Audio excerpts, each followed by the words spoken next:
Breaking of a Nation, Episode 1, Inauguration Day. Breaking of a Nation takes place in a parallel world, just 2 shades to the right of ours. West lawn of U.S. Capitol Building, 11:45 a.m. The Capitol is lavishly decorated for the inauguration. Flags everywhere, the crowds, the Chief Justice, just no current president. The president-elect clearly isn't pleased. Newscasters report. Can you smell the excitement, Stephanie? We're just moments from swearing in our new president. It is, Harold, but there is one glaring absence. Just one? Okay. So, no former presidents are coming, and neither are half the governors. However, to not have the sitting president in attendance is quite the omission. Footage of the current POTUS's empty chair.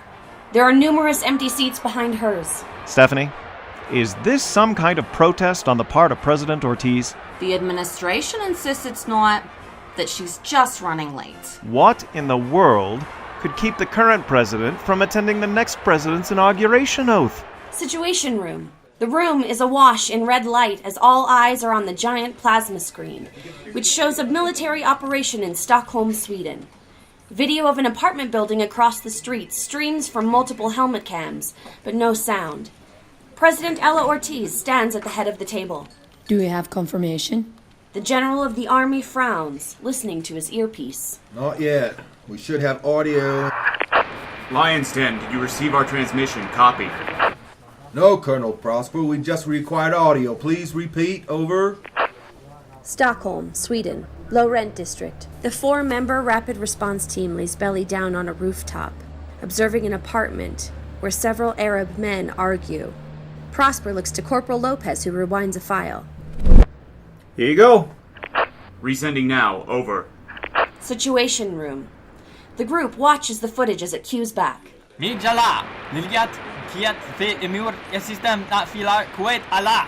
A translator goes to translate, but President Ortiz holds up her hand. They praise Allah for the terrorist attack on our base in Kuwait. Yeah, what more proof do you need? Director, they're praising Allah, not taking direct credit for the attack. Damn it, the intel states... And no one else finds this anonymous tip about this particular enclave a little too convenient? The president's chief of staff, Armand Hoffman, leans into the president. Madam President, I have to remind you that you're late for... Yes, I'm very aware of where I'm supposed to be. I sent a gift. Isn't that enough? Madam. I'll head over as soon as I can. I swear. Governor of California's house, morning. Surprisingly understated house on a quiet street. In the foyer, Governor Terry Crown fixes his tie as his daughter Saban enters and helps him. Stop. Dad, just stop. Let me help you. Fine. Really, Dad? Black? Like you're going to a funeral. For many of us, today is a day of mourning. You don't think your absence at the inauguration is going to be seen as some kind of contempt? I guess my staff decided it was better to have perceived contempt than actual contempt on my face sitting right there for the cameras. But you made Mom go. It was her turn to take one for the team. Dad. What? Saban, I let her buy the expensive gown. Let her. And I promised not to sleep with the nanny. Dad! I mean, only until she gets back. Let's not go crazy here. And you wonder why I want to go to college out of state. Oh! Any news on early decisions? Stanford? UCLA? USC? No, and I don't expect to hear until April. But... I'm the governor's daughter. I'm gonna get in somewhere. But maybe not my alma mater. You should have let me pull strings at Stanford. Get out of here. You're late for work and the car is waiting.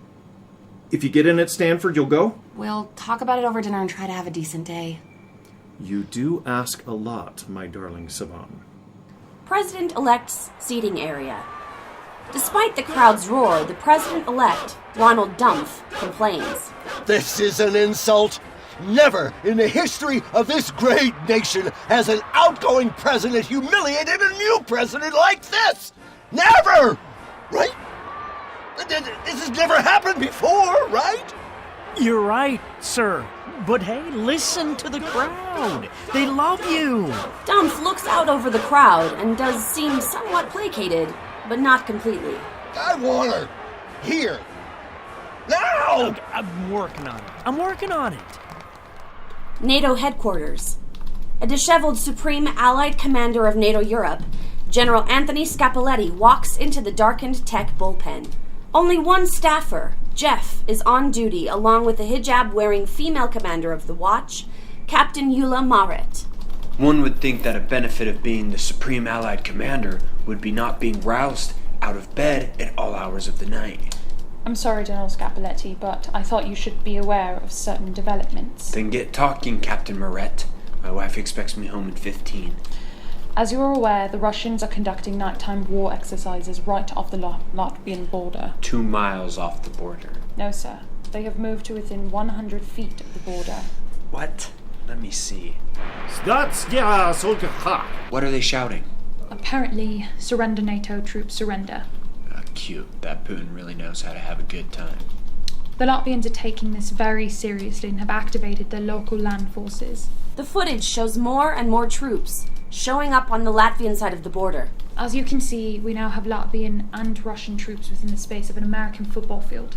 Yes, I can see that. But really? A phone call wouldn't have done? Oh, I'm sorry, this isn't what I called you in for. Really? There's something worse? Jeff? Honored, Eula. I don't understand. Captain. The footage you witnessed is about 20 minutes old. We lost our satellite feed of the area. What do you mean, lost our feed? The satellites belong to NATO. There are satellites. I know, but this is all we have. Is it the Russians hacking our system? We don't think so, sir. What is it? Well, we believe the only agency able to retask one of our satellites without a trace of their footprint is the United States CIA. You're saying the CIA borrowed one of our satellites? I am, sir. What, with Russians kissing the Latvian border, why in the hell would they do that? Tonight of all nights.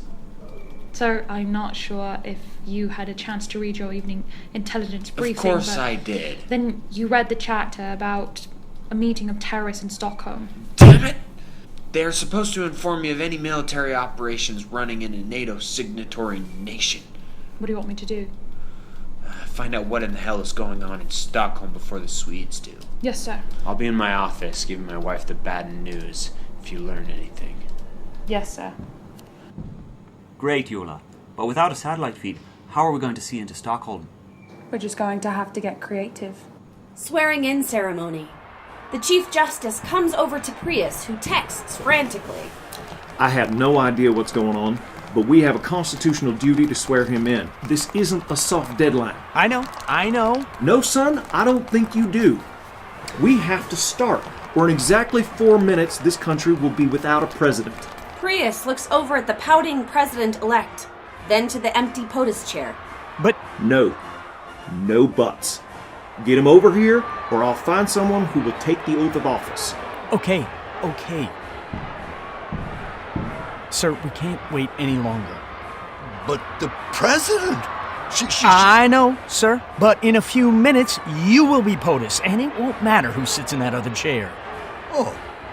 Well, it might actually make me look more presidential, right? Exactly, sir. Yeah, whatever game Ortiz is playing, it only makes you look better. With more confidence, Dumph walks up to the Chief Justice. Dumph's trophy wife has the Bible ready for him. Prius texts like a maniac. What the hell is going on? Stockholm. The team watches across the street. Their sniper, Lieutenant Desby Raj, looks up from his scope. I think they're wrapping up this little terrorist shindig. Lion's Den, please advise. Do we go in? Shoot? Retreat? What? Over. Situation room. The room crackles with tension. We don't know who exactly is in there, correct? Correct. But they're talking about the Kuwait attack, and now about Norfolk. We have to do something. It does feel like we've come this far. We might as well take them into custody and worry about the rest later. We should inform NATO and the Swedes what we are about to do. So we have the go for the capture? Yes, take them. I'm sorry, belay that order. What do you mean? I mean, I'm sorry, madam, but you're no longer the President of the United States. Everyone looks to the clock. It's 12:01. West Lawn. The Chief Justice approaches the President-elect as Prius gets a text. 911. Need POTUS immediately. Situation room. He gets in close to the Justice. We need to get this moving along. What exactly would you like for me to do? From the crowd's point of view, It looks weird to have a conference during the swearing-in ceremony. Now what's going on, Stephanie? I don't know, Harold, but this is an inauguration for the history books. Prius looks nervous as he argues with the Chief Justice.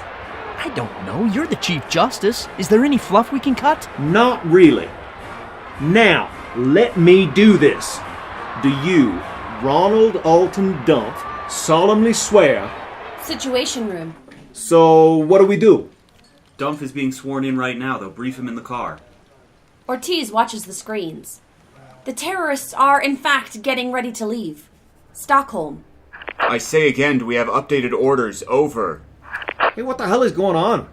They're right there. If we can get them, what's the holdup? Captain Tandy looks to his watch. It's the inauguration. Yeah, so? Guys, we don't have the same president anymore. Oh my god, this is so lame. NATO headquarters. Jeff brightens as he listens to his headset. You were right, Eula. They're broadcasting on restricted bandwidth. Well, I've got audio but no video.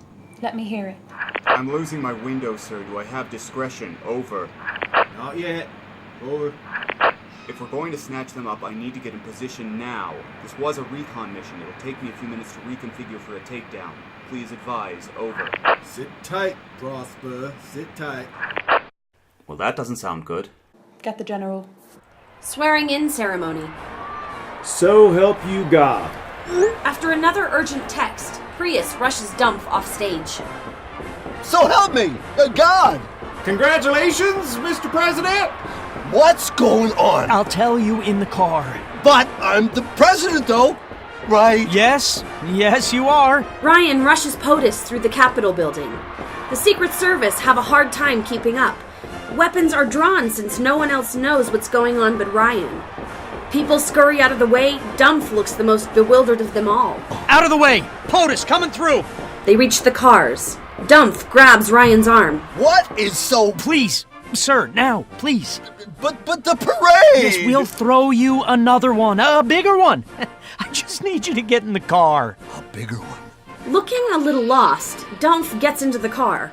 It lays rubber away from the curb. Photographers flash their bulbs, snapping pictures as the limo speeds off. The car hits the curb as it comes out of the parking structure.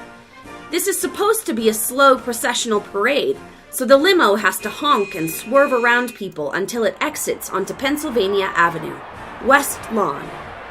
In the background, we can see the president's limo flying down the empty road. Wasn't there supposed to be a processional? At this point, I have no idea what's happening. Oh, look, Ted Nugent! Oh! End of part 1. Part 2 live now.